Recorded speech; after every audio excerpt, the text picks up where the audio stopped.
Manish, congratulations for you.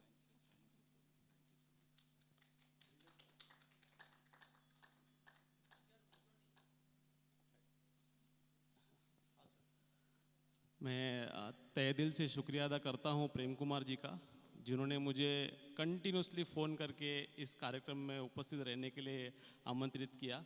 पूरे Telangana team का मैं आभारी हूं कि इतने अच्छे कार्यक्रम में उन्होंने मुझे इनवाइट किया। शॉर्ट में मेरी स्टोरी बताऊंगा। 2004 से जब भी मैं मेडिकल स्टूडेंट था, तब से मैं इस ऑर्गेनाइजेशन से जुड़ा हूँ। रीटा बहुगुणा जोशी जी जो पहली बार मुंबई चैप्टर लॉन्च हुआ था, उस टाइम से मैं मेरे कुछ 200 डॉक्टर्स साथी, मतलब मेडिकल स्टूडेंट साथी इससे जुड़े थे। और तब से आज तक, मतलब 18 साल हो गए इस ऑर्गेनाइजेशन में मेरे को। बहुत ही अच्छा कंसेप्ट है। इसका लोगो में ही लिखा है वसुदेव कुटुंबकम, यानी कि पूरा इंडिया एक फैमिली है। जैसे आपको लगता है कि मैं मुंबई में रहता हूँ तो मेरी फैमिली है, मेरे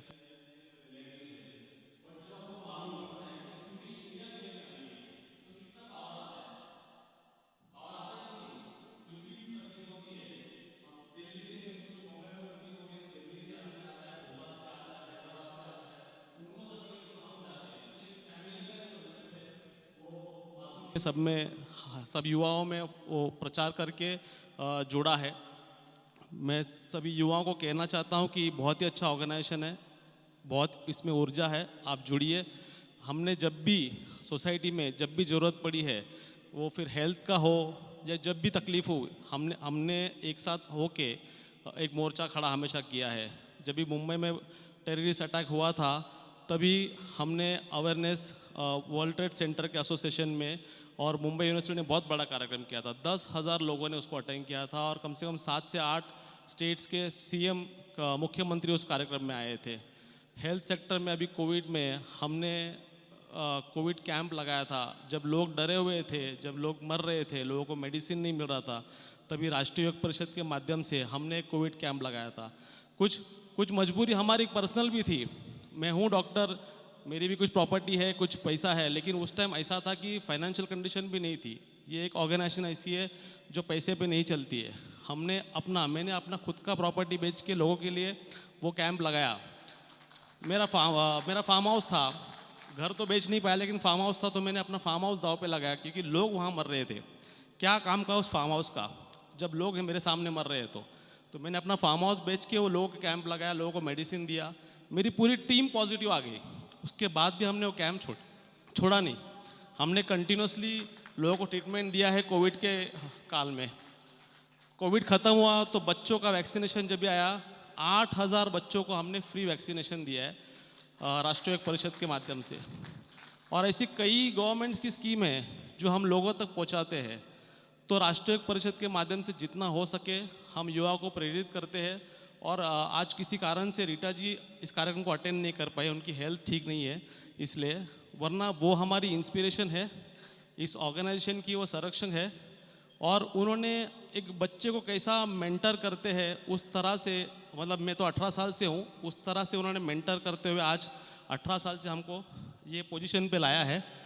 तो एक बच्चे को कैसा बड़ा करते हैं, कैसा ट्रेन करते हैं, कैसा लीडर बनाते हैं, वो मैडम से सीखना चाहिए। उन्होंने अपने बेटी की तरह मुझे सीख दी है, हमेशा गाइडेंस दिया है। आज वो यहाँ होती तो श्योर आपको 100% प्रेरित करती। उनका एक मैसेज मैं सुनाता हूँ।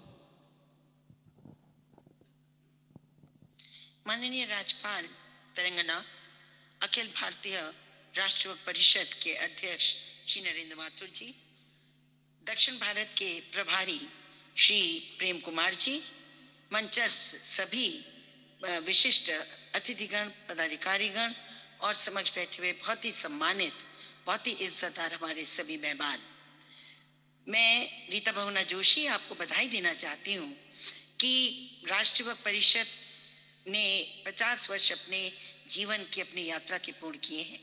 श्री नरेंद्र माथुर ने एक छोटे से शहर से, एक छोटे से स्तर पर इस संस्था की स्थापना की और आज वट वृक्ष की तरह पूरे देश में फैला हुआ है। मुझे प्रसन्नता है कि राष्ट्रीय परिषद ने 2 महत्वपूर्ण काम किए। पहला तो उन्होंने किसी सरकार से फंड नहीं लिया।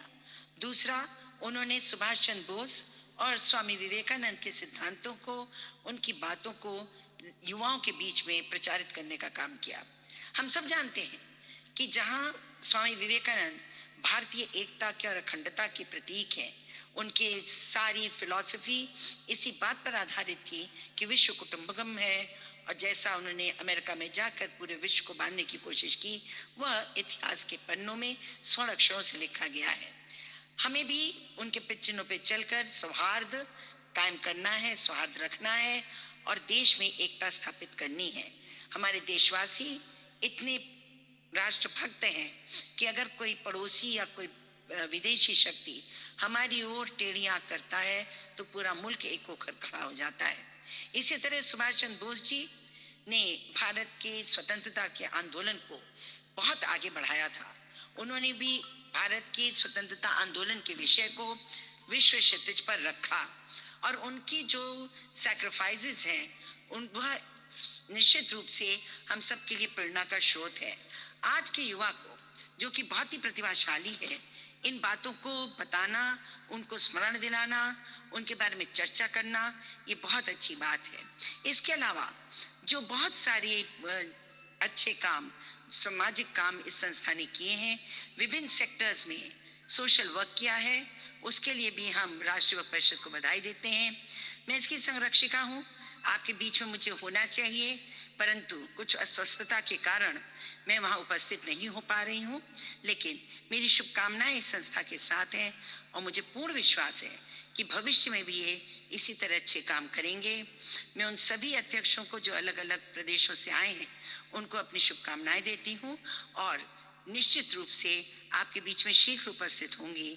मैं माननीय राज्यपाल महोदय का विशेष आभार व्यक्त करना चाहती हूँ, क्योंकि राज्यपाल महोदया ने मेरे निवेदन को स्वीकार करके यहाँ आई हैं।